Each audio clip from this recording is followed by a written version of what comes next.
Hello, আমি প্রিয়স্মিতা। আজকে আমার বিয়ে হতে চলেছে আমার খুব কাছের একটা মানুষের সাথে।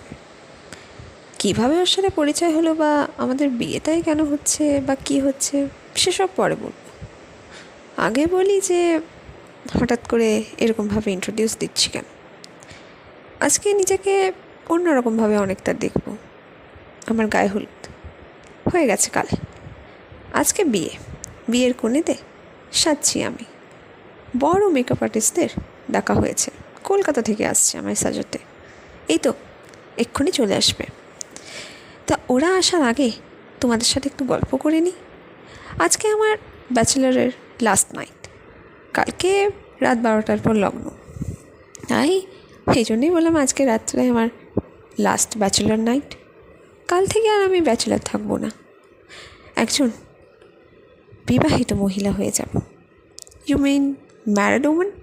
বাট এই ম্যারিড ওম্যান হওয়ার আগে আমার এই ব্যাচেলার সম্পর্কে আমি কিছু বলতে চাই। হ্যাঁ, এটা না যে আমি সবাইকে বলতে চাই, কিন্তু কিছু মানুষকে অবভিয়াসলি বলতে চাই। আমার জীবনটা অনেকটা রূপকথার মতো। অবভিয়াসলি সবার জীবনেই এরকম ঘটনা ঘটেছে যা শুনে সবারই মনে হবে যে না, আমার জীবন রূপকথা, আমার জীবনও রূপকথা। বাট না, আমার জীবন অনেকটাই অন্যরকম। এরকম জীবন পাওয়া সবার ভাগ্যে থাকে না, কিন্তু আমার ভাগ্যে ছিল। আসলে আমি ডেস্টিনিকে খুব একটা বিলিভ করি না। আমি মনে করি যেটা আমি চাই সেটা আমায় নিজেকেই করতে হবে। কেউ আমাকে এসে করে দেবে বা কেউ আমায় হেল্প করবে তখন আমি করব, না। আমি কারোর হেল্প নিতে বরাবরই একটু অপছন্দই করি। কাউকে কোথাও বলা বা কারোর থেকে কিছু নেওয়া, এসব জিনিসটা আমি পছন্দই করি না। তাই তো আজও আমার কাছে হেল্প নিতে সবার একটা ইতস্তত বোধই হয়, কারণ আমি যে তাদের থেকে কোনো হেল্প নিইনি। আর নিতাম তো এমন কারোর সাথেই নিতাম যার থেকে আমি হেল্পটা পাবো, কিন্তু সে আমার থেকে এমন কিছু চাইতে পারবে না যেটা আমাকে অপ্রস্তুত মুহূর্তে মধ্যে দিয়ে কাটাতে হয়। আমি ইংলিশে অনার্স করেছি, MA করেছি, এখন একটা সরকারি কলেজে পার্ট টাইমার হিসেবে ইনক্লুড আছে। নেট কোর্স অনেক দিনই করেছি, ভালো রেজাল্ট হয়েছে। বাট এসবে তো এখন কিছু যায় আসে না। এখন চাকরি বলতে কিছুই নেই। আমি যে কলেজে পড়তাম সেই কলেজেই আমি চান্স পেয়েছি। ভালো স্টুডেন্ট ছিলাম, তাই ওই কলেজ থেকেই আমাকে ডাকা হয়েছে। বেশি মাইনে পাই না, ওই 25 থেকে 26, তার বেশি দেয় না আমাকে। অফিসে আর দিতেও পারবে না, বিকজ আমি ছাড়াও আরও অনেকেই আছে ওই কলেজে পার্ট টাইম হিসেবে। পার্মানেন্ট এখনও করেনি, জানি না করবে কি না। এটার সাথে সাথে কম্পিটিটিভ এক্সামও দিচ্ছি, বিকজ এইটার উপর ভরসা করে আমি অ্যাটলিস্ট বেঁচে থাকতে চাই না। আমি খুব যে অ্যাম্বিশাস তা না, বাট বাড়ি থেকে আমাকে চাপ দিচ্ছে যে কম্পিটিটিভ এক্সামগুলো যেন দিই। একটা সরকারি কিছু না হলে, পার্মানেন্ট কিছু না হলে কোনো কিছুই চলে না। পার্ট টাইমার হিসেবে কতদিন নির্বাহ থাকবো? খুব জোর 5 মাস, 6 মাস, 1 বছর, 2 বছর, 3 বছর, চলো মেনে নিলাম 4 থেকে 5 বছর। তারপর কি হবে? ওখানে তো আরও নিউ ফ্যাকাল্টি আসবে। তখন তখন আমাকে যদি ওরা না রাখতে চায় তখন কি হবে? তাই মা বাবা বলছে যে তাড়াতাড়ি একটা সরকারি চাকরি করতে। এখন আমি সরকারি চাকরি পাইনি, তবে খুব তাড়াতাড়ি পেয়ে যাব রেলের চাকরি। বেশ ভালোই এক্সাম দিয়েছি, তবে ইন্টারভিউটা এখনও বাকি। তার আগেই আমার বিয়ে হয়ে যাচ্ছে, এটা নিয়ে সবাই একটু অন্যরকম, মানে আমি যে এত তাড়াতাড়ি বিয়ে করে নিচ্ছি এটা নিয়ে সবাই কিন্তু একটু কনফিউজ আছে, কেন করছে। চলুন এই গল্পটা প্রথম থেকে শুরু করি। আমার বয়স বর্তমানে 27 বছর, আর কিছু মাস পরেই আমি 28-এ পড়ব। 27 বছর বয়সে বিয়ে করাটা আমার মনে হয় এখনকার যুগে এমন কিছু বেশি বয়স না। এখন তো 35, 36, 37, এমনকি 40 বছরের ছেলে মেয়েদেরও বিয়ে হচ্ছে, আবার যথেষ্ট জাঁকজমকভাবে হচ্ছে। তাহলে আমার হতে পারে না কেন? 27 বছরে বিয়ে করাটা আমার মনে হয় না ভুল কিছু। তারপর বাড়ি থেকেও বলছে যে বিয়েটা করে নেওয়াই ভালো। আমি বড়লোক বাড়ির একমাত্র মেয়ে নই, আমি দ্বিতীয় সন্তান। আমার দাদা আছে, আমার দাদা ওর বউকে নিয়ে বাইরেই থাকে। এখন এসছে অবশ্য। ওর বউয়ের সাথে আমার খুব একটা ভালো সম্পর্ক না, আমারই বান্ধবী ছিল, আমার সাথেই পড়েছে। আমার বাড়িতে আসতো মাঝে মধ্যে। হঠাৎ করে আমার দাদার ওর প্রতি প্রেম জন্মায়। তারপর দেখা সাক্ষাৎ করে। তারপরে হঠাৎ একদিন শুনতে পাই যে ও পড়াশোনা আর করবে না। এমএ করতে করতেই আমার দাদার সাথে ওর বিয়ে হয়ে যায়। আমার দাদা তখন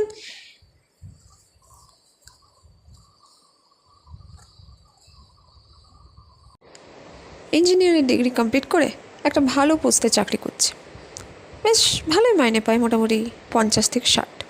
বাট আমার দাদারও এই টাকায় পোষায় না, ও আরও উঁচুতে যাবে। তাই ও আরও পড়াশোনা শুরু করে যাতে আরও ভালো পোস্টে যেতে পারে আমার মতো। আমরা অ্যাম্বিশাস নই, বাট আমাদের ইচ্ছাটাও খুব বেশি, মানে কম টাকায় আমাদের কোলায় না। আর আমার এই বন্ধু রনিতা, ভেবেছিলাম ভালো হবে মেয়েটা, তবে আমার দাদার সাথে বিয়ে করুক সেটা আমি চাইনি। I think my brother deserve better. Ronita এমন কিছু সুন্দরই নয়, আর পড়াশোনা তো মাঝ রাস্তায় ছেড়ে দিল। আমার দাদা একজন ইঞ্জিনিয়ার, সো অবভিয়াসলি ও একটা ইঞ্জিনিয়ার পার্টনারই তো ডিজার্ভ করে, তাই না? যেমন আমি ডিজার্ভ করছি যাকে। আমার হাজব্যান্ড সম্পর্কে পরে বলবো, তোমরাই ঠিক করবে যে আমার হাজব্যান্ড কাকে করা উচিত ছিল। ঘটনাটা শুরু হয় আজ থেকে প্রায় 5 থেকে 6 বছর আগে, যখন আমি আমার গ্র্যাজুয়েশন কমপ্লিট করে এর জন্য যাচ্ছি ব্যাঙ্গালোর। খুব ভালো জায়গায় চান্স পেয়েছিলাম, পড়াশোনায় বরাবরই ভালো, 9 পয়েন্টের নিচে কখনোই নামেনি আমার, সবসময় বেশি বেশি নাম্বার পেয়েছি। কেন পেয়েছি সেটা আপনারাই বুঝুন, লিটারেচার সাবজেক্ট, তারপরেও এত নাম্বার পেতাম। সবাই আমাকে একটু তোয়াক্কা করতো আর একটু ঘুণহীন চোখেই দেখতো মাঝে মধ্যে, কারণ এত নাম্বার কেন পেতাম। অ্যাকচুয়ালি আমার লেখার স্টাইলটা হয়তো মাস্টারদের খুব পছন্দ হতো, তাই পেতাম, তাছাড়া আর কেন পেব। যাকে এসব কথা ছাড়া, 5 বছর আগে আমি ব্যাঙ্গালোর গিয়েছিলাম। ব্যাঙ্গালোরে আমার ততদিনে আমার এই বন্ধু রনিতা, ও আমার দাদার সাথে চুটিয়ে প্রেম করছে। বললো এমএ করতে বাইরে যাবে না, সামনে সামনে কোথাও পড়বে। 1 বছর এমএ করার পরই বিয়ে হয়ে যায় আমার দাদার সাথে। ব্যাঙ্গালোর থেকে তখন আমাকে আবার ছুটে আসতে হয়। তবে ব্যাঙ্গালোরে 1 বছর ছিলাম আমি, বেশ ভালো ছিলাম, মজা করেছি, অনেক মজা করেছি। একদিন রাতের কথা বলছি, সেদিন আমি আর আমার কয়েকটা ফ্রেন্ড, মানে ব্যাঙ্গালোরেরই ফ্রেন্ড, আমি খুব তাড়াতাড়ি বন্ধু করতে পারি, এটা আমার খুব ভালো একটা বৈশিষ্ট্য। Even I like it very much. এই একটা কারণের জন্য আমি নিজেকে সবসময় অ্যাপ্রিসিয়েট করি, আমি বন্ধু করতে কখনো ভুল করি না। আমার কোনো বন্ধুই আমাকে ঠকায়নি এক্সেপ্ট রনিতা। হ্যাঁ, এটা না যে রনিতা আমায় কখনো বলেনি যে ও আমার দাদাকে পছন্দ করে না, কিন্তু তার মানে এই না যে আমার দাদার সাথে প্রেম করবে। নো, আই ডিডন্ট এক্সপেক্ট ইট।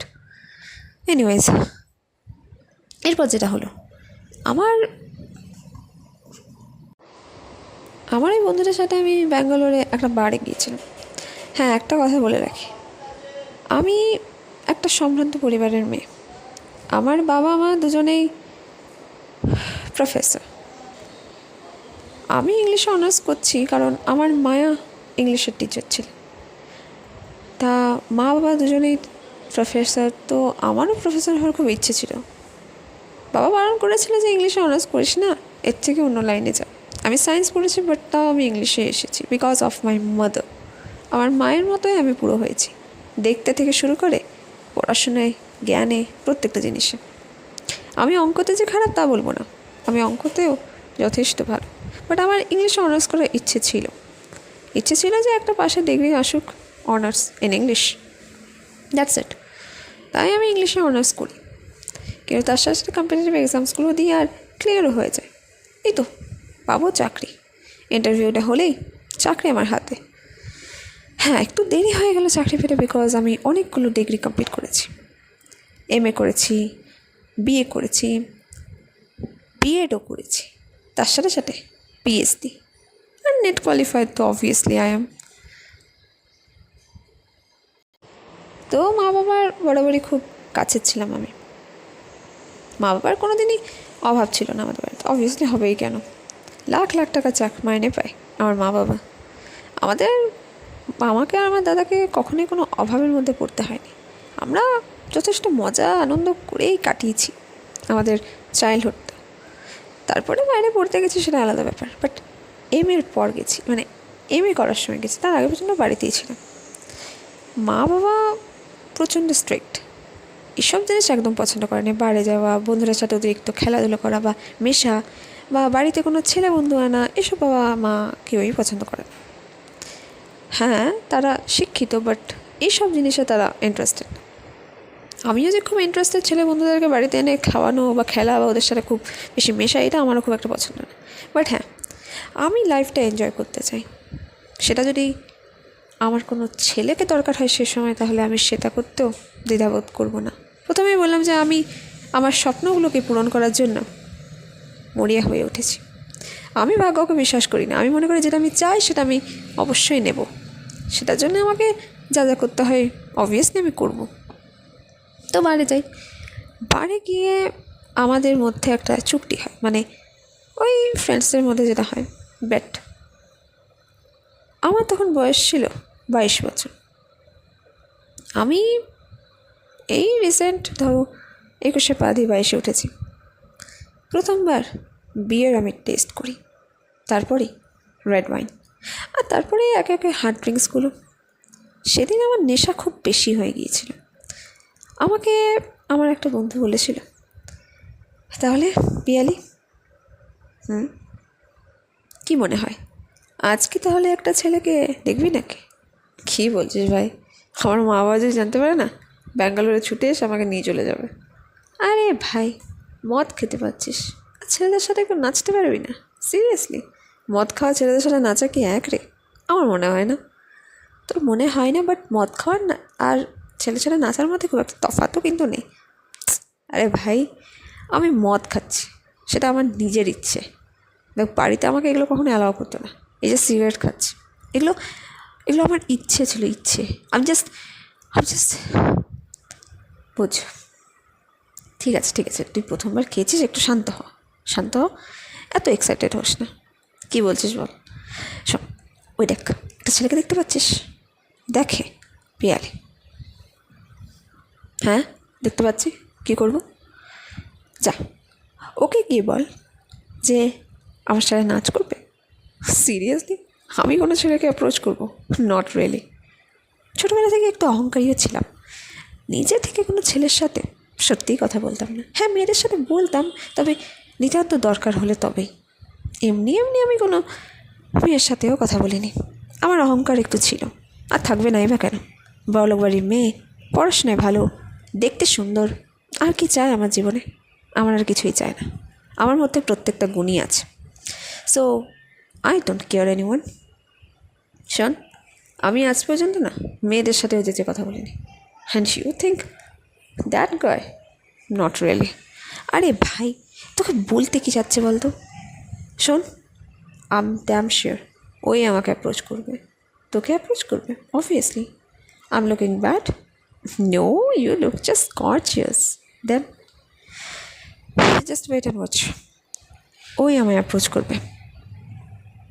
তাই? তুই sure? Of course I am sure. কী করে?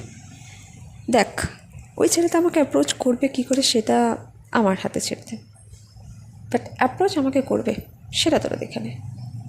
আচ্ছা বল, কত দিবি? এটার জন্য তুই বেট করছিস? অবভিয়াসলি তোরা আমাকে বলছিস ওকে অ্যাপ্রোচ করতে, but I am saying he will approach me. কত চাই বল? দেখ, আমার বেশি না, অ্যাটলিস্ট 5 তো চাই। 500? সিরিয়াসলি? 500 আমার মন ভরবে না, বুঝলি? ভাবলি কী করে 500?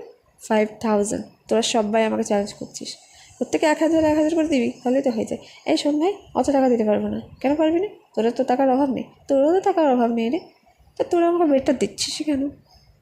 আরে ঠিক আছে, থাক, দিতে হবে না। আরে না রে, না দেওয়ার কিছু নেই। তবে হ্যাঁ, তুই যদি হেরে যাস তাহলে আমরা কী পাবো? তাহলে আমি তোদেরকে 5000 টাকা দেবো, তোরা 1000 করে নিয়ে নিস। ও তাই? হ্যাঁ তাই। দেখ, টাকার অভাব তো কারোরই আমাদের নেই, তো মজা তো করাই যেতে পারে। প্রথম স্টেপটা তুই নিলি ডার্লিং, বাট নেক্সট স্টেপটা আমিই নেব। সত্যি? ইয়া, জাস্ট ওয়েট। আমি কি করেছিলাম আপনাদের কী ধারণা? কিছু না। ওর কাছে গিয়ে আমার যে ড্রেসটা ছিল, আমি ব্ল্যাক কালারের একটা ড্রেস পরেছিলাম। ড্রেসটা খুব সেক্সি ছিল, স্লিভলেস, আর আমার যে ফ্রন্ট সাইডটা সেটা দিয়ে আমার ক্লিভেজটা ভালোই বোঝাচ্ছিল, আর সেটা আর একটু নিচে নামিয়ে দিয়েছিলাম, এতটাই নিচে যে আর একটু হলে আমার নেপলসগুলোও শো হয়ে যেত হয়তো। নিচে নামিয়ে দিয়েছিলাম অনেকটা। আর আমি যেভাবে বসেছিলাম সেভাবে একটা মেয়ে যদি বসে তাহলে অবভিয়াসলি সেই ছেলে যদি খুব একটা শক্তপোক্ত না হয় তাহলে গোলে সে ঠিকই যাবে। একটার ওপরে আরেকটা পা রেখেছিলাম যাতে আমার থাইসগুলো স্পষ্টভাবে বোঝা যায়। ড্রেসটা একটু কাটা ছিল, তাই একটা ঠায় ঢাকা থাকলেও আরেকটা ঠায় বেশ ভালোই দেখা যাচ্ছিল। তার উপর তো ক্লিভেজ আছে, যেটার উপর ছেলেরা মত্ত। এর আগে এরকম আমি কখনোই করিনি, বাট 5,000-এর জন্য তার আবার আমি ড্রিঙ্ক করেছিলাম। সো অবভিয়াসলি আমার মধ্যেও একটা আলাদা রকম ফিলিংস চলে এসছে। আমি চাই না যে এই কী করছে রে, যা করছে করতে দে, দাঁড়া না দেখি না কী করে। আরে পিয়ালি প্রচণ্ড স্মার্ট, ও ঠিক কিছু না কিছু করবে। ছেলেটা আমার দিকে তাকায়। You want to say something? No? Are you okay? আপনি বেশি ড্রিঙ্ক করে ফেলেছেন। শিও বেঙ্গলি? হ্যাঁ। আপনি কী করে বুঝলেন যে আমি বাঙালি? না মানে মনে হলো আমি আপনাকে কোথাও দেখেছি। দেখেছেন মানে? কোথায় দেখেছেন আপনি? ভালো করে মুখটা আমি দেখার পর বুঝতে পারি যে এ আমার ক্লাসমেট, মানে আমার 11-12-এর ক্লাসমেট সুধীর।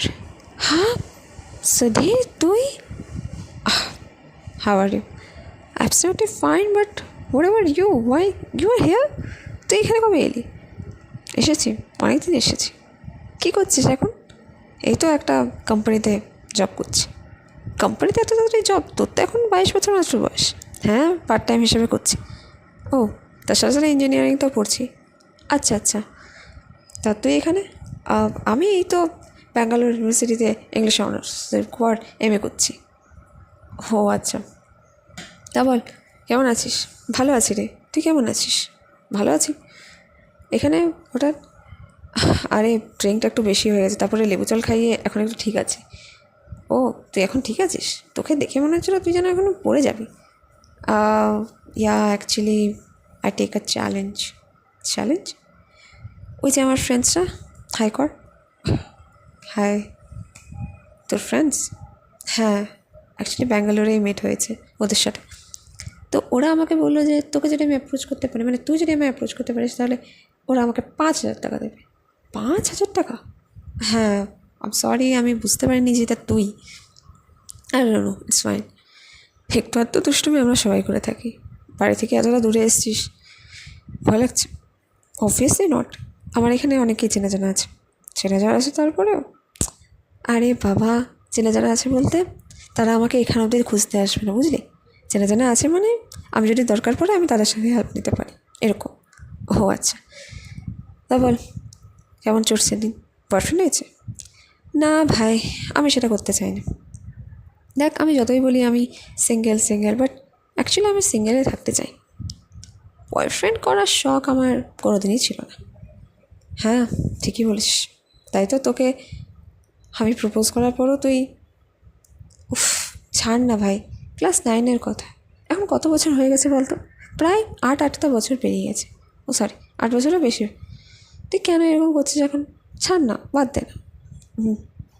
8 বছর হলেও জিনিসটা এখন আমি ভুলিনি রে। কাম অন, জাস্ট চিল, এসব নিয়ে তো ভাবিস না। ঠিক বলিস। এনিওয়েজ ছাড়, তুই বল তোর গার্লফ্রেন্ড হয়েছে? হয়েছে। ও ওয়াও, এখানে? না এখানে না, হয়েছে বাট ব্রেকআপ হয়ে গেছে। এই সদ্য ব্রেকআপ হলো। সদ্য ব্রেকআপ? কেন, কী হয়েছিল? সেরকম কিছু না, ওই জাস্ট এখনকার দিনে যেটা সবচেয়ে কমন, সিচুয়েশনশিপ। হোয়াট? ও অন্য ছেলেদের সাথে মানে কী বলবো, আচ্ছা বুঝতে পেরেছি। আর তুই দেখ, আমার শারীরিক চাহিদা আছে ঠিকই, বাট সেরকম না। সেরকম না মানে মানে আমার একজনের হলেই হয়। I don't want several partners. How, you mean you still virgin? বাবা, তুই তো ব্যাঙ্গালোরে এসে ভালোই, উফ বল না। Yes, I am still virgin. আর তুই? Yeah, I am still virgin and I want to be. Really, you want to be? Yeah, I want to be. Actually আমার লাইফে এখনও পর্যন্ত এমন কেউ আসেনি যাকে আমি সমস্তটা উজাড় করে দেব। এই প্রথম তোর সাথে একটু অ্যাপ্রোচটা করতে গেলাম, বাট অবভিয়াসলি ফর 5,000 নট। তুই, তোর কি টাকার অভাব নাকি? মা বাবা দুজনে প্রফেসর, তুই এসব কেন করছিস? কিছু না, জিততে বরাবরই ভালোবাসি তো, তাই। ঠিকই বলেছিস, জিততে তো আমিও খুব ভালোবাসি, কিন্তু তোর জন্যে হারিয়ে গিয়েছিলাম। আমার দোষ বলছিস? না, তোর দোষ না, দোষটা আমারই। আমার তোকে অ্যাপ্রোচ করা উচিত হয়নি, বাট আমি করেছিলাম। এনিওয়েজ, তখন আমরা ক্লাস 9-এ পড়তাম, অনেকটাই ছোটো ছিলাম। এখন অনেকটাই বুঝেছি, তুইও বড়ো হয়ে গেছিস, আমিও বড়ো হয়েছি। তা বল, একটা নাইট কি না, তুই যে আমায় অ্যাপ্রোচ করছিলি, নেহাত জানতে পারলি যে আমি তোর ফ্রেন্ড। যদি না জানতে পারতিস তাহলে একটা দুষ্ট হাসি দিয়েছিলাম আমি নাম্বারটাতে। আর এসব কথা একদম ভাববি না, বুঝলি? আমাদের অনেক লেট হয়ে গেছে, অলরেডি 10। এবার আমাদের ঢুকতে হবে, নাহলে আমাদেরকে মেবি আমাদের গার্জেন কল হবে। ওহ ঠিক আছে, নোট 99335। ওকে, সুধীর, রাইট? তুই কি আমার নামটা ভুলে গেছিস? না, ভুলিনি, ব্যাস একবার ঝালিয়ে নিলাম যে এটা সত্যি সুধীর কিনা। চলে আসছি। কী রে, ছেলেটা তো চেনা ছিল নাকি রে? হ্যাঁ রে, চেনা ছিল, আমার ক্লাসমেট ছিল ক্লাস 9-এ। ও আচ্ছা, তারপরে ক্লাস 10-এ ও বাইরে চলে যায়, মানে ওর বাবার ট্রান্সফার হয়ে গিয়েছিল। ওর বাবাটা একজন পুলিশ অফিসার ছিল, ট্রান্সফার হতেই থাকে, বাড়ি চলে গিয়েছিল। আর আমি তো ওখানেই ছিলাম। ক্লাস 9-এর পর ক্লাস 10-এর পর মাধ্যমিক তো অন্য জায়গাতেই দিয়েছিল, আমি এখানেই দিলাম। তারপর এত বছর পর এখন এখানে দেখা। হ্যাঁ, আমি সত্যি অবাক হয়ে গেলাম, আমি চিনতে পারলাম কী করে ওকে। আরে মেয়েরা না সব ছেলেকেই খুব ভালো চিনতে পারে। তোকে প্রপোজ করেছিল নাকি? করেছিল। বাহ, ভালো, সেই জন্যই তুই চিনতে পেরেছিস। ঠিকই বলেছিস। আমার লাইফে ওই প্রথম আমাকে প্রপোজ করেছিল। তারপরে আমি কোনো ছেলেকে পাত্তা দিইনি বলে আমাকেও কোনো ছেলে অ্যাপ্রোচ বা প্রপোজ করতে পারেনি। আমি জাস্ট ছেলেদেরকে ইগনোর করতাম। কেন রে, তুই কি লেসবিয়ান নাকি? এই চুপ কর, আমি লেসবিয়ান মোটেও নয়, বুঝলি? আমারও ভালো লাগে ছেলেদের যারা আমাকে চেজ করে, বাট হ্যাঁ, আমার এরকম উটপাটাং ছেলেগুলোকে একদম পছন্দ না। সুধীর তখন হ্যান্ডসামও ছিল না, but now he is very hot. বলল মিতালি, আমার এক বান্ধবী, ভালো ভালো বান্ধবী, বাট ছেলেদেরকে একটু বেশি অ্যাটেনশন সিক করে। হ্যাঁ, আমি করিনি বলবো না, আমি করলাম, বাট আমরা অন্য জায়গাটা এসব করি না। ইউনিভার্সিটিতে আমরা যথেষ্ট ভদ্র আর ভালো মেয়ে। দেখ, আমাদের এই ফ্রেন্ড মিতালি, ও ছেলেদেরকে একটু বেশি অ্যাটেনশন সিক করার জন্যে ইচ্ছে করে এমন ড্রেসগুলো পরে যায় যাতে ওর ফ্রন্টটা একটু বেশি ভিজিবল হয়। ইভেন নিপলসগুলোও যেন মনে হয় হানা দিচ্ছে বেরোনোর জন্যে, এমনভাবেই ড্রেসগুলো পরে যায়। সবাই দেখে রিটারে ওকে দেখে হাসে, বাট শি ডাজন্ট কেয়ার। শোন মিতালি, বাজে বকিস না। এই শোন না, ছেলেটাকে যদি তুই না পাস আমায় দিতে না রে। কী বলছিস তুই? আমি কেন কিছু বলতে যাবো? তুই তোর নাম্বারটা নিলি, আমার দে না। না, আমি এরকম কারো নাম্বার দিতে পারবো না। ও তোকে চেনে না, জানে না, আমি তোকে কেন ওকে নাম্বার দেবো বলতো? তারপর ও আমায় বকে। আরে কোনো বকবে না, বুঝলি? আমিও ব্যাঙ্গালোরে থাকি, ওরও ব্যাঙ্গালোরে থাকে, বেশ এটাই তো। আর কি দরকার বল না? দে না, দে না, দে না। এই চুপ কর, আমি দেবো না। কেন রে, এখন কি তোর পুরোনো প্রেম জেগে উঠলো নাকি? শোন, কোনো পুরোনো প্রেম জেগে ওঠেনি, বুঝলি? ব্যাস, আমার দিতে ইচ্ছে করছে না। তুই একটা কাজ কর, আমি যখন ওর সাথে কথা বলবো তখন আমি তোর কথা বলবো। ও যদি বলে যে হ্যাঁ দিতে, তখন দেবো, ঠিক আছে? এখন চুপ করে থাকবে, আর চুপচাপ বাড়ি চল। রাত্রে ঘুমিয়ে পড়েছিলাম। সকালে উঠে ভাবলাম যে একবার সুধীরকে একটা মেসেজ করি। মেসেজটা করেই ফেললাম, নাম্বারটা সেভ করে। সুধীর একবার মনে হচ্ছিল একটা ইমোজি দিই, কী ইমোজি দেবো, এত বছর পর দেখা, আর মিথ্যে কেন বলবো, বাট সত্যিই ছেলেটা খুব হট হয়েছে। ওর মধ্যে যে জিনিসটা ছিল সেটা কিন্তু এখন আর নেই। রোগা প্যাটপ্যাটা চেহারা, গায়ের রঙটাও মোটামুটি কালোই ছিল, কিন্তু এখন উফ, যেমন জিম করা বডি সেরকম দাড়ি, চাপ দাড়ি, হেয়ার, আর দারুণ একটা ড্রেস পরেছিল। ওই এখন যেটা সব থেকে বেশি ছেলেরা পরে, একটা টি শার্ট, তার উপর একটা শার্ট ব্ল্যাক কালারের, আর নিচে জিন্স, মানে যাকে বলে পারফেক্ট। এত হ্যান্ডসাম দেখাচ্ছিল যে আমিই চুপ হয়ে গিয়েছিলাম কিছুক্ষণের জন্যে। পরে বুঝতে পারলাম এটাই সেই হাঁদা যেটা আমার প্রেমে একসময় হাবুডুবু খেত। মেসেজটা করে প্রথম মেসেজে লিখেছিলাম, হাই। 5 থেকে 10 মিনিট, তার বেশি টাইম নেয়নি মেসেজ আসতে। হাই, কেমন আছিস? ভালো আছি, তুই কেমন আছিস? ভালো আছি। আর বল, কী ভাবলি? কী ভাবলাম মানে মানে আমার সাথে কি বাজে কথা বলিস না? সরি সরি সরি সরি এমনি বললাম, কালকে আমিও তো একটু ড্রিঙ্ক ছিলাম, তাই বলে ফেললাম, কিছু মনে করিস না। তা বল, কলেজে নেই আজকে? না রে, আজ ইউনিভার্সিটি যাব না। কেন? আজকে সেরকম ক্লাস নেই, সামনে পরীক্ষা, তাই ভাবছি এখন সেলফ স্টাডি করবো। ও, তোর তো টিউশন পড়তে হয় না? না না, কোনো টিউশন ফিউশন পড়ি না। ভাবছি এই এক্সামটা দিয়ে ভালো করে থ্রু আউট করে একটা পিএইচডি করবো। ও, তুই এরপর পিএইচডি করবি? হ্যাঁ। কোথা থেকে করবি? দেখছি করে চান্স পাই, ইচ্ছেটা আছে এখান থেকে করে নেব। আর একগারে চেঞ্জ করে কোনো লাভ নেই। কেন রে? আমি আছি বলে? ওর ওকে, তুই আছিস বলে না। তুই আমার সাথে মানে কালকে তোর সাথে আমার দেখা হলো, আর আজকে তুই বেশি ফ্ল্যাট করছিস না? তোর কি পুরোনো প্রেম জেগে উঠলো নাকি? না, পুরোনো প্রেম আমি কখনো জাগাতে চাই না। আমার গার্লফ্রেন্ড আমাকে ছেড়ে দেওয়ার পর আমি কারোর কথাই খুব একটা ভাবি না, বাট তোর সাথে কাল দেখা হলো এত বছর পর, তাই আর কি। মিট করবি? মিট করবি কোথায়? ক্যাফেতে চল, কফি খেয়ে আসবো কিছুক্ষণ। আচ্ছা, তাই? হঠাৎ করেই মিতালি চলে আসে। এই কে ফোন করেছে রে? উফ, আমার ওই বন্ধু সুধীর। সুধীর, সুধীর, আমি মিতালি। আর মিতালি, সারা বিয়ার কী করছিস তুই? ও তোকে চেনে না, তুই ওকে বল, তুই বলেছিলি যে বলবো। উফ, ওয়েট ওয়েট ওয়েট, বলছি। সুধীর, কে রে? এই আমার একটা ফ্রেন্ড, ওই কালকে তোকে দেখেছিল। আচ্ছা, কি বলছে? ও বলছে তোর সাথে ও কথা বলবে। আচ্ছা, হ্যাঁ, কথাটা অনেক দূরেও যেতে পারে, বাট আপাতত এখন কথা বলবে। Are you interested? ভেবে দেখিনি, বাট তোর নাম্বারটা ওকে দেবো কিনা বল। একটা কাজ করতে আমার ইনস্টাগ্রাম আইডিতে দিয়ে দে। ইনস্টাগ্রাম আইডি আমি তো এখনও পাইনি, ওকে করে বলবো? আমি তোকে সেন্ড করছি, তুই ওকে সেন্ড করে দে। আচ্ছা ঠিক আছে। শোন, ও এখন নাম্বারটা দিতে খুব একটা কমফোর্টেবল ফিল করছে না, তুই একটা কাজ কর, ওই ইনস্টাগ্রামে ফলো করে দে, আমি তোকে পাঠিয়ে দিচ্ছি। দেখ ইনস্টাগ্রাম, একটা কাজ কর, ছবিগুলো দেখ না, এত বেশি ওভার এডিট করছিস কেন? ধীরে ধীরে সব কিছু হয়, বুঝলি? আচ্ছা ঠিক আছে, পাঠাতে বল। দেখ, সেন্ড করে দিয়েছি, দেখ। বাবা, তুই তো দারুণ ছবি ক্লিক করেছিস রে। কি দারুণ ছবি ক্লিক করেছে? হ্যাঁ দেখ। কী রে, তুই তো ভালোই ছবি ক্লিক করিস রে। ওই আর কি, ফ্রেন্ডসরা করে দিয়েছে। বাবা, আমার মলডিভস কবে গিয়েছিলি রে? ওই সবাই মিলে একদিন গিয়েছিলাম, ভাবলাম যে ঘুরে আসছি। বা ভালোই তো আবার টাকা উড়াচ্ছিস রে। আমি নিজেও চাকরি করে, বুঝলি?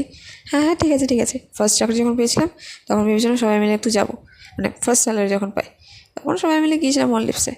ভালো মজা করেছে, বুঝলি? আচ্ছা, ভালো, খারাপ না। আচ্ছা শোন না। হ্যাঁ বল। বলছি, তাহলে বল, মিট করবি কি? আচ্ছা, কখন আসবো বল? 5টা। কোথায় যাবো?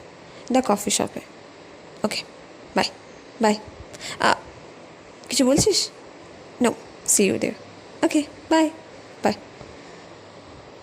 জানি না কিছু বলতে চেয়েছিল কি না, আমাকে কিছু বললো না। তারপরে আমরা ক্যাফেতে গেলাম, কফি খেলাম, কিছুক্ষণ কথা বললাম। সেই কথা বলার সময় ও আমাকে একটা কথা বললো। আচ্ছা, একটা কথা বলতো, বল না, তোর কোনো ছেলেকে কখনো ভালো লাগেনি? না, সেভাবে লাগেনি। তোর তোর তো মেয়েকে খুব ভালোই লাগে। অ্যাকচুয়ালি আমি এটাই ভাবছিলাম যে তোকে আমি ফার্স্ট প্রপোজ করেছি, তুই এখনও পর্যন্ত সিঙ্গেল, তুই কি আমার জন্য সিঙ্গেল আছিস নাকি সেটাই আমি কালকে ভাবছিলাম। তোর জন্যে? কেন? তোর এটা কেন মনে হচ্ছে? না, মনে হচ্ছে তার অনেক কারণ আছে। কারণ? যেমন? অনেক কারণই হতে পারে। এনিওয়েজ ছাড়, একটা কথা বলবো? বল না। কিছু না, ছাড়। হাতটা আমার ধরে নেয়। কী বলবি বল? চল একটা জায়গায় যাবো। যাবি? কোথায়? বিচ। হঠাৎ? চল না, সানসেট দেখতে খুব ভালো লাগে দেখতে আমার। আমি একা একাই দেখতাম, তবে আজ মনে হয় কেউ একজনের সঙ্গে গেলে ভালো হয়। চ চ। আমি ওর বাইকে চেপে গেলাম। ও বাইকে এসেছিল আর আমি একটা ক্যাব বুক করে এসেছি। আমি প্রথমবার বাইকে চাপছি তা বলবো না, বাট আমার বাইকে চাপতে খুব ভালো লাগে। খুব খুব খুব আমার খুব ইচ্ছে যে আমার যে মানে যে হাজব্যান্ড হবে বা আমি যার সাথে থাকবো, সে আমাকে এইভাবে জোরে বাইক চালিয়ে হাইওয়ের পাশ দিয়ে যাবে, আর আমি হাতগুলো জাস্ট ওপরে করে চিৎকার করে বলবো, wow, it's the best day of my life. আর জোরে জোরে ওর নাম ধরে বলবো, I love you, I love you. এটা আমার বরাবরের ইচ্ছে। আর একবার করে উঠে দাঁড়িয়ে দাঁড়িয়ে ওকে আলতো করে কেস দেবো, ওকে জড়িয়ে ধরবো, আর মাঝে মাঝে সামনে গিয়ে ওর বাইকটাও চালাবো, ওই যেমন ফিল্মসগুলোতে হয় সেরকমই। আর এই ইচ্ছাটা আমার সেদিন পূরণ হয়েছিল। ও এত ভালো করে বাইকটা চালাচ্ছিল যে একবার করে আমাকেও সামনের দিকে টেনে আনছিল। আমি সেদিন আলাদাই একটা মজা পেয়েছিলাম। আমি জানি না ও কীরকম ফিল করেছিল, বাট আমার ফিলিংসটা জাস্ট বলার ছিল না। One of my best day of my life. প্রথম খুশি হয়েছিলাম আমার এইচএসের রেজাল্টের দিন, তারপরে হয়েছিলাম আমার গ্র্যাজুয়েশন রেজাল্টের পর, আর আজ হলাম থার্ড খুশি। এতটাই খুশি হয়েছিলাম যে আমি জাস্ট, আমার কোনো ল্যাঙ্গুয়েজ নেই এটাকে প্রেসক্রাইব করার। প্রচুর মজা হয়েছিল আমার লাইফের একটা সব থেকে সুন্দর মোমেন্ট ক্রিয়েট করেছিলাম আমি। থ্যাংক ইউ বলেছিলাম সুধীরকে। Thank you Sudhir. জানিস তো এটা এটা আমার কতটাই ইচ্ছে ছিল। এইটা তো ইচ্ছে, আরে এটা তো খুব নর্মাল। আমি আর আমার এক্স গার্লফ্রেন্ড এটা প্রায়ই করতাম। আমি তো করিনি। এর আগে আমি কখনো কোনো ছেলের সাথেও মিশিনি। আমাকে হাত দিয়েছিল গালে, তাই খুব মজা হয়েছে আজকে। আমি আর নিজেকে কন্ট্রোল করতে পারিনি, কিস করেই ফিরেছিলাম সুধীরকে। সুধীরও এনজয় করেছিল, ও পাল্টা আমাকে কিস করতে শুরু করে। তারপরে আর কি বলবো, পিছিয়ে লোকজন কম ছিল, তাই খুব একটা বেশি প্রবলেম আমাদের হয়নি। হ্যাঁ, তবে পুরোপুরি হয়নি, ওই জাস্ট টাচিং অবধি। গলায় কেস, ঘাড়ে কেস, আর তার নিচে গিয়ে পেট পর্যন্তই থামা। কারণ ওখানে আমরা কিছু করতে পারবো না, ওটা একটা পাবলিক এরিয়া, আর আমরা অবভিয়াসলি ভালো ফ্যামিলি থেকে বিলং করি, তাই এটা করাতে আমাদের পক্ষে পসিবল ছিল না। বাট ওর ছোঁয়াটা আমার আজও মনে আছে। খুব ভালো লেগেছিল ওকে ছুঁয়ে। ও স্পর্শ আমাকে আজও আজও আজও আমাকে উত্তপ্ত করে তোলে। স্পর্শ খুব সুন্দর ছিল। আমি জানি না আমি ওকে ভালোবাসি কি না, বাট হ্যাঁ, ওই স্পর্শ আমাকে আজও আজও সেই অদ্ভুত দুনিয়াতে পৌঁছে দেয়। খুব খুশি ছিলাম সেদিন। আমি বাড়ি ফিরে এসেছিলাম, ওই পৌঁছে দিয়েছিল, তবে ওই পরে আর সেভাবে মজা করতে পারিনি। বাইকে চুপচাপ চলে গিয়েছিলাম গান শুনতে শুনতে। ও হেডফোনে গান শুনছিল আর আমিও হেডফোনে গান শুনছিলাম। ব্যাস নেচারটাকে এনজয় করছিলাম। দারুণ লাগছিল দেখতে। ওই চাঁদের আলো যখন সমুদ্রের কাছে পড়ছিল না, সমুদ্রটা দেখতে এত সুন্দর লাগছিল যেন মনে হচ্ছে মুক্ত ঝরছে।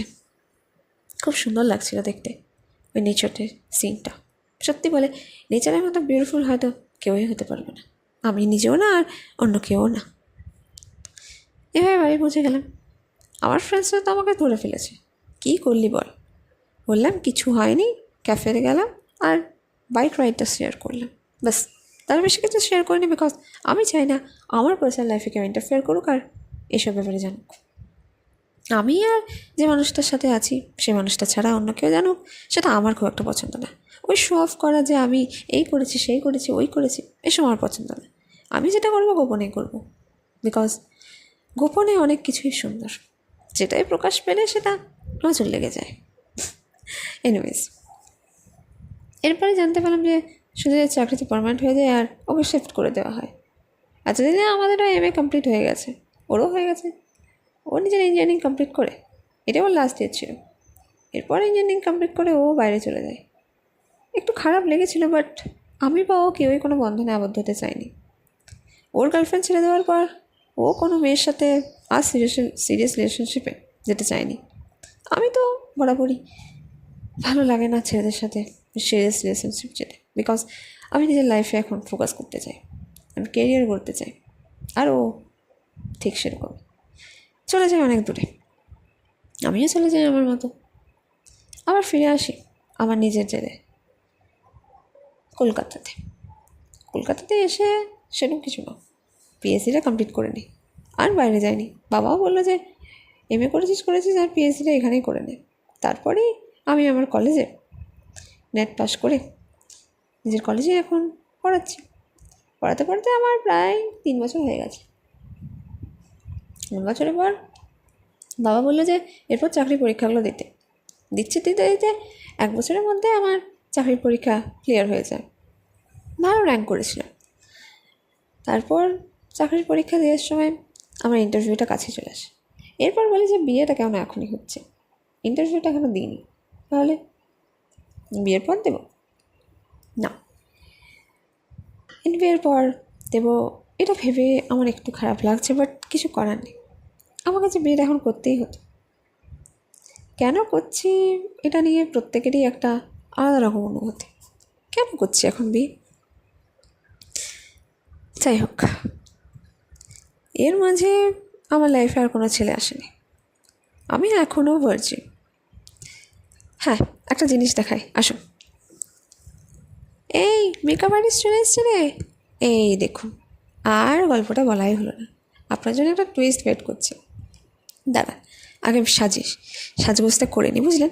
সাজগোজ করার মধ্যে আপনাদের সাথে একটু কথা বলবো, তবে মেকআপ আর্টিস্টদের সাথে এসব কথা বলা তো যাবে না, বুঝলেন? আমি মনে সেজে নিই, সাজার পর আপনাদের সাথে কথা বলছি। এই তো সাজা কমপ্লিট। কেমন লাগলো ম্যাডাম? খুব ভালো লেগেছে, তোমরা খুব সুন্দর সাজিয়েছ। Thank you madam. ঠিক আছে, তোমরা তাহলে এখন যাও, আমি তোমাদের পেমেন্টটা ক্লিয়ার করে দেবো। হ্যাঁ ম্যাম, ঠিক আছে, তোমরা একটা খেয়ে নাও, বুঝলে? জিনিসগুলো এখানেই থাকো, কোনো অসুবিধা নেই, তোমরা তাড়া দিয়ে রেজাল্ট দিতে পারো, ঠিক আছে? এখন তোমরা গিয়ে একটু খেয়ে নাও, আমি একটুখানি নিজের সময় কাটাবো। হ্যাঁ ম্যাম, ঠিক আছে, হ্যাঁ ঠিক আছে। উফ, এদেরকে ভাগিয়ে দিলাম, না ভাগলে তো আপনাদের সাথে কমপ্লিটই করা যেত না। আমি বললাম না আর ব্যাচেলার লাইফের সব ঘটনা আপনাদের সাথে শেয়ার করবো, তাই তো ওদেরকে ভাগিয়ে দিলাম। আজ রাতেই তোমার বিয়ে হয়ে যাবে, তখন এইসব গল্প আর বলা যাবে না, তখন বরের সাথে গল্প করতে হবে। এরপর আসি, আমার সাথে যার বিয়ে হচ্ছে তার বাড়ি থেকে আমার বাড়িতে সম্মত আসে। বাবা ভালো চাকরি করে, মাও চাকরি করে, আর ছেলে তো অবভিয়াসলি খুব ভালো চাকরি করেই। এরকম একটা ফ্যামিলি তো আমার বাবা মা চেয়েছিল আমার জন্য, কারণ আমার মা বাবাও চাকরি করে আর আমিও করছি, কিছুদিন পর একটা সরকারি চাকরিও পেয়ে যাব। ছেলের বাড়ি থেকে একটু তাড়াতাড়ি বিয়ে হতে আর্জি আসে, কারণ ছেলে এরপর বিদেশে যাবে একটা ডিপ্লোমা কমপ্লিট করার জন্য, মানে যাকে বলে এটা করলে নাকি ও চাকরিটা মানে আরও বেশি হায়ার লেভেলে যাবে। তা ও 6 মাসের জন্য যাচ্ছে, বাট 6 মাসের জন্য গিয়ে তো লাভ নেই, তারপর চাকরি যদি এবার অন্য জায়গায় ট্রান্সফার হয়ে যায়। সেই জন্য ওর বাড়ি থেকে বলা হয় যে আমার জন্য বিয়েটা, আমার সাথে ওর বিয়েটা তাড়াতাড়ি হয়ে যায়। আমি তো প্রচণ্ড কষ্ট পেয়েছিলাম, কারণ যতই হোক আমি সুধীরের সাথে ফার্স্ট নাইটে একটু কাটিয়েছি। হ্যাঁ, আমি ভার্জিন এখনও, আমাদের মধ্যে পুরোপুরি সম্পর্ক গড়ে ওঠেনি, কিন্তু একটু খারাপ লাগছিল। কিন্তু তারপরেই ভাবি যে কী আছে, আমি আমার লাইফে সেটেল, ও হয়তো লাইফে সেটেল হয়ে গেছে, এটা নিয়ে তো ভাবার কী আছে, থাক না, ও নিজের মতো ভালো থাক, আমিও নিজের মতো ভালো থাকি। ওই দিনের পর আমি ওকে আর নাম্বারও পাইনি, কারণ ও নিজের নাম্বারটা চেঞ্জ করে ফেলেছিল, হয়তো আমার জন্যই করেছিল। মেবি ও হয়তো আমাকে ভালোবেসে ফেলেছিল, তাই হয়তো আমাকে আর মনে রাখতে চায়নি। সেদিনে কাটানোর পর খুব একটা কথা হতো না, ওই মেসেজে 2-1টা স্ট্যাটাস সিন হতো, ব্যাস এইটুকুই, তার বেশি কিছুই না। তারপরে ও চলে গেল, যাওয়ার দিন অবশ্য বলেছিল যে একটা পার্টি যাবো, চলে আসবে। আমার সেদিন যাওয়া হয়নি, আমার অন্য একটা কাজ ছিল। সেইভাবেই ওর পার্টি দেওয়া হয়, বাট আমার যাওয়া হয়নি। কিন্তু লাস্টবার বাইটা আমায় বলতে এসেছিলো আমার কাছে, বাই বলেই চলে যায়, অনেকটাই দূরে চলে যায়। এসব ভাবতে ভাবতে আমি সেজে গুজে নিজে নেমে এলাম। মা বলল, তাড়াতাড়ি আয় রে, আসছি। আর আমার দাদা আর আমার আদরের বৌদি, মানে আমার ফ্রেন্ড রনিতা, সেও এসেছে। রনিতাকে আমি বরাবরই একটু অপছন্দ করতাম, কারণ আমার ওকে মনে হয়তো যে ও আমার স্ট্যান্ডার্ডের না। হ্যাঁ, আমি কখনোই এটা প্রকাশ করিনি, কারণ আমি একটা ভালো ইমেজ তৈরি রাখতেই পছন্দ করি। আমি কাউকে কখনো অপমানও করি না, আর কাউকে কখনো অকারণে বাজে কথা বলি না। হ্যাঁ, তবে মনে মনে তো একটা ক্ষতি নেই, আমি মনে মনে রাখতেই পারি। সবার জন্য তার সেম ফিলিংস নাও আসতে পারে, তাই না? এটা আমি নিজেকে দোষও দিই না। আমি তোর সাথে খারাপ ব্যবহার করিনি, আর কখনো করবও না, কারণ আমার বাবা মার শিক্ষা সেটা না। আমি সবসময় সবার সাথে ভালোভাবেই মিশে থাকতে চাই, ওর সাথে চাই। কিন্তু কী করব, আমার দাদাকে যেভাবে হাসালো, মনে মনে অনেক রাগ আছে। রনিতাকে এটা কখনো বুঝতে অবশ্য দিইনি, সবসময় ভালো ব্যবহারই করছি। তবে দাদার উপর আমি একটু রেগেছিলাম, দাদার সাথে একটু কম কথা বলতাম। তবে পরের বাড়ি মেয়ের সাথে খারাপ ব্যবহার করলে বাড়িতে এসে ঝগড়া ঝামেলা করে যাবে, তাই পরের বাড়ি মেয়ের সাথে ভালো ব্যবহারটা করার চেষ্টা করতাম। খুব একটা কথা বলা কারোর সাথে দরকারই পড়তো না, বেশিরভাগ সময় কলেজে নাহলে বাইরে আর ফ্রেন্ডসের সাথেই কাটিয়ে যেত। বাড়িতে এসে যেটুকু সময় সেটুকু মা বাবার সাথে থাকতাম, তারপরে আবার চলে যেতাম। দাদা আর বৌদি তো এখানে থাকতো না, ওরা তো বাইরে থাকে। এখন এসেছে আমার বিয়ের সম্বন্ধ, আর মিথ্যে বলবো না, বাট রনিতাও আমাকে ভালোই বাসে, খুব ভালোবাসলেও ও আমাকে বেশ পছন্দ করে। রনিতা চায় না যে আমার প্রথম বিয়েতে আর আমার বিয়ের প্রথম থেকে ও আমার সাথে থাকবে। এই বিয়েটা প্রায় ঠিকই হয়ে যাচ্ছিল, তারপরে আমার ওর ছেড়ে তার মুখ দেখতে পাই। সে তার মুখটা খুব চেনা চেনা লাগছে, প্রচণ্ড চেনা চেনা। কিরে, বিয়ে লগ্ন চলে এসছে তো, আয় আরে নিয়ে আয় বিয়ালিকে নিয়ে আয়। এই রে, ধুর বাবা, ভালো লাগে না। আবার গল্পের মাঝে একটা বিরতি। আচ্ছা বলুন তো, আপনাদের কি গল্পটা কি শোনাতে পারবো না নাকি আমি ভালো করে? হ্যাঁ মানছি আজ আমার বিয়ে, কিন্তু এর আগে গল্পটা বললে না মজা আসতো না, তাই তো আজকেই বলছি। আচ্ছা ঠিক আছে, বিয়েটা করে নিই, তারপরে কিছুক্ষণ যদি সময় পাই তখন আপনাদের সাথে শেয়ার করবো। কি, মুখটা এবার তোল পিয়ালি, এই যে আমাদের আদরের জামাই, ওর দিকে তাকাও, পান পাতাটা সরিয়ে দিই। এই তো আমার স্বপ্নের পুরুষ, আমার স্বপ্নের মানুষ, সুধীর।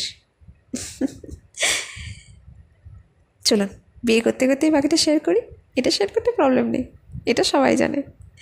সেদিন আমার মুখটা খুব চেনা চেনা লাগছিল, তারপরে ভাবলাম যে কী আর এটা কে। হ্যাঁ অনেক দিনই হলো, প্রায় মোটামুটি এটা দেখতে গেলেও অনেক দিনই হয়ে গেছে, 2 থেকে 3 বছর তো হলো। তারপরে ছেলেটার মুখটা দেখে দেখলাম যে বাহ, বেশ চেনা লাগছে তো। মুখটা তুলল, নামটা আমি যখন জিজ্ঞাসা করলাম যে একটু শিওর হয়ে যায় ছেলেটা কে কে। এখন আরও বেশি হ্যান্ডসাম হয়ে গিয়েছিলো, তখন তো একটু রোগা ছিল, জিম করা চেহারা হলে কী হবে, রোগা রোগা তো ছিল, বাট এখন তো আরও সুন্দর হয়ে গেছে। ওরে বাবা, একবারে বডি মাসলস, আর তার উপর ব্লেজার পরে এসছে একটা ব্লু কালারের, আহা হা কী দেখাচ্ছে, একদম হ্যান্ডসাম একটা, মানে দারুণ দারুণ যাকে বলে। আমি তো অবাক, তুই তুই তোরা একে অপরকে চিনিস নাকি? হ্যাঁ, ও আমার ক্লাসমেট ছিল, আমাদের ব্যাঙ্গালোরে গিয়েও আমার দেখা হয়েছিল। ব্যাঙ্গালোরে গিয়েও দেখা হয়েছে? ওরে বাবা, বাহ ভালো তো, ওদের তো দুজন দুজনকে চেনে, তাহলে তো কোনো প্রবলেমই নেই। তোরা একে অপরের সাথে কথা বলতে চাস? কী কথা আর বলবো, সবই তো। হ্যাঁ ঠিক আছে, ছাদে নিয়ে গেলাম। বাহ বাহ, তাহলে তোর সাথে শেষ পর্যন্ত আমার বিয়ে হচ্ছে? আমি তোকে বলেছিলাম না, ভগবান এমনি এমনি আমাকে সিঙ্গেল রাখেনি, আর তোকে রাখেনি, সরি মানে তোকে এমনি এমনি সিঙ্গেল রাখেনি, তোকে আমার জন্যই রেখেছিল। চুপ কর, বাজে কথা বলিস না।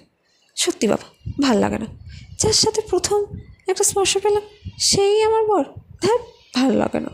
কি, তার মানে তুই, তোর একদম বাজে কথা বলিস, তুই তো রাজ্যের মেয়ের সাথে করে বেরিয়েছিস, কি বিশ্বাস তুই এরপরও করিস নি? না রে, তুই আসার পর আমি আর কারোর সাথে কিছু করিনি। তারপরে আমি ভাবলাম যে এসব করে কোনো লাভ নেই, বিয়ে করে একটা মেয়ের সাথে সংসার করবো, তার সাথেই সব করবো। ভাবিনি যে তোর সাথে আমার বিয়ে হবে, তা হঠাৎ আমার সাথে হচ্ছে, এটা আমারও খুব অবাক লাগছে। হয়তো ডেস্টিনি চাই, আমি ডেস্টিনিটা বিলিভ করি না, আমি জানি তুই বিলিভ করিস না, কিন্তু দেখ ডেস্টিনি আজ আমাদের মিলিয়েছে। আমরা কিন্তু কেউই কারোর সাথে যোগাযোগ রাখিনি, তুইও রাখিস নি, আমিও রাখিনি। হ্যাঁ, তোর নামটা আমি জানতাম, বাট তোর সারনেমটা আমার একটু ডাউট ছিল।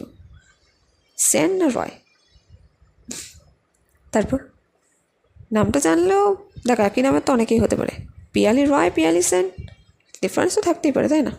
তারপর পিয়ালি সেনও যদি হতো, আর কি পিয়ালি সেন নেই নাকি আমাদের এই কলকাতাতে? কত কত পিয়ালি সেন ভর্তি। হ্যাঁ, নিউ টাউনে নেই হয়তো, বাট হ্যাঁ, নিউ টাউনেও থাকতে পারে, কেন থাকতে পারে না? তুই গড়িয়াহাট থেকে নিউ টাউন এসছিস, এতক্ষণ ধরে এত বকছিস, বাজে কথা বন্ধ করে এবার বাকিটা বলতো। বাকিটা আর কি বলবো? তারপরে তোকে যখন দেখলাম ছবিতে, আমি জাস্ট অবাক। বাট আমি তোকে আগে দেখিনি, আজকেই দেখলাম। আমি জাস্ট স্ক্রল করছিলাম, তারপরে দেখতে পেলাম যে তোর ছবিটা মা আমাকে পাঠিয়েছে। তারপরে অবাক হয়ে গেলাম। তারপর দেখছি, ও বাবা, এই তো সে রূপবতী, যাকে আজ থেকে এত বছর আগে আমি প্রপোজ করেছিলাম। বাট ছাড় তো, কী ছাড়বো বলতো? নিজে দেখ না কীভাবে ডেস্টিনি আমাদের মিলিয়ে দিল। সত্যি তাহলে বিয়েটা ফাইনাল? অবভিয়াসলি আমার তো না নেই।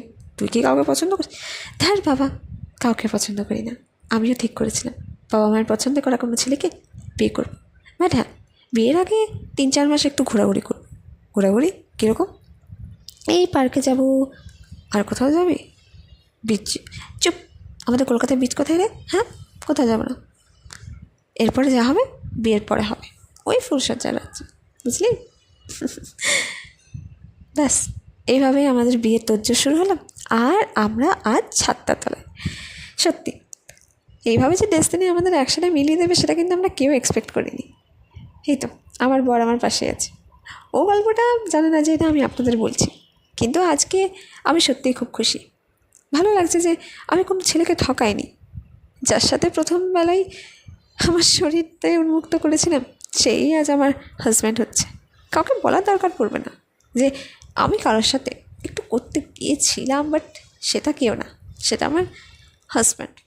আমার হাজব্যান্ডের সাথেই আমার প্রথম স্পর্শ, প্রথম ঠোঁটের স্পর্শ, প্রথম গায়ে ছোঁয়া, আর প্রথম আমার স্বপ্নের বাইক রাইডিং। আজ আমি খুব খুশি। আমি চাই যে এই খুশির মুহূর্ত সারা জীবন বন্ধ থাকুক, এটাই আমার কামনা। কিরে, সিঁদুর দেবে পড়া? তাহলে শুভ বিবাহ সম্পন্ন হলো পিয়ালি আর সুধীরের। Congratulations, congratulations my darling, congratulations. Thank you, thank you, thank you, thank you.